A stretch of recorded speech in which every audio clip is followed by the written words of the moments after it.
Good morning সবাইকে। কেমন আছো তোমরা সবাই? আশা করি সবাই খুব ভালো আছো। আজ সকাল থেকেই ব্লগটা স্টার্ট করেছি। সকালেই চা খেয়েছি, চা খেয়ে এপাশে ভাত বসিয়ে দিয়েছি, ওপাশে একটুখানি আলু সোয়াবিনের তরকারি করব। তো আলুটা ভালো করে ভেজে নিচ্ছি, নুন হলুদ দিয়ে একটু ভাজবো, তারপরে ভাজা সোয়াবিনগুলোর মধ্যে দিয়ে দেবো। সকালবেলা উঠে একটু তাড়াতাড়ি রান্না করলে কি হয়, সকালের কাজগুলো একটু ঝটপট করা যায়। তাই বাসি কাজগুলো সেরে নিয়েছি, সেরে নিয়ে রান্না বসিয়ে দিয়েছি। তো সোয়াবিনটা একটু কষিয়ে নিয়েছি, কষিয়ে নিয়ে জল ঢেলে সোয়াবিনটা ঢাকা দিয়ে চলে যাব বাড়ির অন্য কাজগুলো শেষ করতে। তো এই বিছানাপত্রগুলো তো না তুললে হবে না, তো আগে বিছানা তুলে তারপরে রান্না বান্না করতাম। তো এখন রান্না করতে দেরি হয়ে যাচ্ছে বলে বিছানাটা রেখে দিই, একটু ঘরটরগুলো ঝাড় দিয়ে নিই, দিয়ে তারপরে বিছানাটা তুলি আর রান্না করে নিই, তারপরেই অন্যান্য কাজগুলো করি। কারণ ও সকালবেলা চলে যায়, লিরিক স্কুল যায়, তার জন্য টিফিন করতে হয়। তো যদি বিছানা তুলে বাকি কাজগুলো করতে যাই তাহলে অনেক দেরি হয়ে যায়। আর এখন শীতের দিন, সকালবেলা একটু তাড়াতাড়ি উঠতেও পারছি না। সকালবেলা তাড়াতাড়ি উঠলেই কাজগুলো হয়ে যায়, তো এখন একটু উঠতে দেরি হচ্ছে।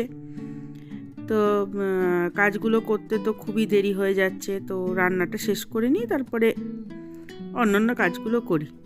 এই সকালবেলা কাজ করতে শুরু করলে জলটা আর খাওয়া হয় না, তো একটু গরম জল করে নিয়েছিলাম, সেটাই খাচ্ছি। এদিকে ভাতটাও হয়ে গেছে, সোয়াবিনটাও নামিয়ে নিয়েছি, একটু শাক করেছি আর একটু আলু আর কফি ভাজা করেছিলাম। তো ভাতটা হয়ে গেছে, সোয়াবিনটাও প্রায় শেষ, একটু ফুটবে, দিয়ে নামিয়ে নেব। এবার একটুখানি দেয়ানের জন্য দুধটা বসিয়ে নিচ্ছি, দুধটা হালকা গরম করব, দিয়ে ওকে খাইয়ে নেব। তো দেয়ানকে খাওয়ানো হয়ে গেছে, এই ঘরটা এসছি ঝাড় দিতে। আর মাঝে মাঝে মনে হয় যে প্রায় যত কাজই করি সেগুলোই তোমাদের সাথে শেয়ার করব, কিন্তু সবটা করে উঠতে পারি না। কারণ ছোট বাচ্চা আছে, ওকে নিয়ে সবসময় ক্যামেরাটা অন করে কাজগুলো করা খুব মুশকিল হয়ে যায়। মনে হয় যত ঝটপট কাজগুলো করি তাহলেই ভালো হবে, তাহলে ওকে একটুখানি সময় দেওয়া যাবে। কাজকর্মগুলো যত তাড়াতাড়ি শেষ করতে পারি তত তাড়াতাড়ি ভালো, কারণ এখন তো বেলা অনেকটাই ছোট।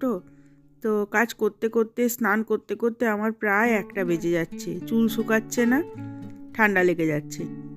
তো ওই জন্য সকালবেলাতেই চেষ্টা করি কাজগুলো করে নিতে।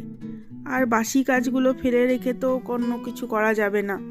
তো এখন তো একটুখানি ঝাঁটা বুলিয়ে রেখে দিই, পরে ভালো করে ঝাড় দিই। আর এখন ঝাড় দিয়ে পরিষ্কার করে নিচ্ছি ঘর দুয়ার। আর এখানে তোমার অনেক দিন ছিলাম না বাড়িতে, তো বাড়িঘর এত নোংরা হয়ে গেছে যে মানে পরিষ্কার করতে করতে অবস্থা খারাপ। তো এখন ওই মোটামুটি পরিষ্কার করে নিয়ে আছি। এখনও ছাদের অবস্থা খুব খারাপ, ছাদটা একদিন পরিষ্কার করতে যাব। জায়গাগুলো সব ঝাড় দিয়েছি, মুছেছি, পরিষ্কার করে রেখেছি। আর ওপরটা এখনও জানি না, যাইনি। তো দেখবো এক সময়, শনিবার কিংবা রবিবার দিনকে ছুটি আছে, সেদিনকে গিয়ে ওপরটা পরিষ্কার করব। তো ওপরটা পরিষ্কার না করলেও হবে না। তো বাইরের কাজটা শেষ করে নিয়েছি, এবার এসেছি একটু বাসনগুলো ধুয়ে নেব। ওর বাবা খেয়ে বেরিয়ে গেছে, থালা বাসনগুলো ধোবো। তো এখন তো তাও অনেক সুবিধা হয়েছে, বাসনপত্র এখানে রেখে নিয়ে যখন সময় পাচ্ছি ধুয়ে নিচ্ছি। আগে যখন আমরা পুরনো বাড়িতে ছিলাম তখন প্রচণ্ড অসুবিধা হয়েছে, মানে খোলা জায়গাতে বাসন ধুতে হতো, ছাদে। তো শীত গরম এইসব দিনগুলোতে খুব কষ্ট হতো। মাঝে মাঝে মনে হয় যে তখন যদি ভ্লগগুলো স্টার্ট করতাম তাহলে তোমাদের দেখাতে পারতাম যে কিভাবে আমি কাজগুলো করেছি। তো কিছু উপায় নেই, তখন আমি চিন্তা করেছিলাম যে ভ্লগ করব, কিন্তু কেন জানি না করে ওঠা হয়নি। মানে এত রকমের অসুবিধার মধ্যে কাটিয়েছি, তো তখন আর ইচ্ছে হয়নি। তো এই বাড়িতে এসেই শুরু করেছিলাম ভ্লগ করতে। আর তোমরা তো জানোই বাড়িটা অনেকটাই আমাদের ইনকমপ্লিট আছে, আমাদের রান্নাঘরটাও কমপ্লিট হয়নি। রান্নাঘরটা কমপ্লিট করে চিমনি লাগাতে হবে, এইসব কাজগুলো প্রচুর বাকি আছে।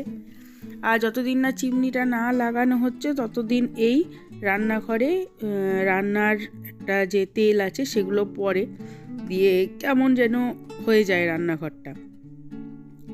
তো আমি এরকম একটা ন্যাকড়া রেখেছি, একটু সাবান জল দিয়ে প্রত্যেক দিনই মুছে পরিষ্কার করি। না করলেও ওই তেলটা আবার বাকি ঘরেও পায়ে পায়ে চলে যায়, দিয়ে নোংরা হয়ে যায়। চলো কাজ শেষ করে নিয়েছি, একটু দেয়ানের সাথে একটুখানি রোদে বসে আছি। দেখো কত গম্ভীর হয়ে গেছে। এখন বাজে প্রায় ওই 12টা। স্নান করে নিয়েছি, এবার লিরিকের জন্য ওয়েট করছি। ও আসবে, তারপরে ওকে চান করাবো। দেখো লিরিক চলে এসছে স্কুল থেকে, ওই 12:15টার মধ্যে চলে আসে। ও স্কুল তো খুব কাছে, তাই তাড়াতাড়ি চলে আসে। এবার দেয়ানকে নিয়ে এতক্ষণ চললো, এবার একে নিয়ে চলবে। তবে ও নিজের কাজটা নিজেও করতে পারে, একটু দেখতে হয়, একটু খাইয়েও দিতে হয় কোনো কোনো সময়। তবে ও মোটামুটি নিজের কাজটা নিজে করতে পারে, কিন্তু এবার ভাইয়ের সাথে খেলতে শুরু করবে, দিয়ে আর কোনো কথা শুনবে না। ও দেখো চান করে চলে এসছে। এবার আমি দুজনকে একটুখানি করে করে খাইয়ে নেব, তাহলে আমার আজকের মতন শেষ হবে কাজটা। চলো এখানেই শেষ করছি ব্লগটা। দেখা হবে নতুন কোনো ব্লগে, ততক্ষণের জন্য টাটা।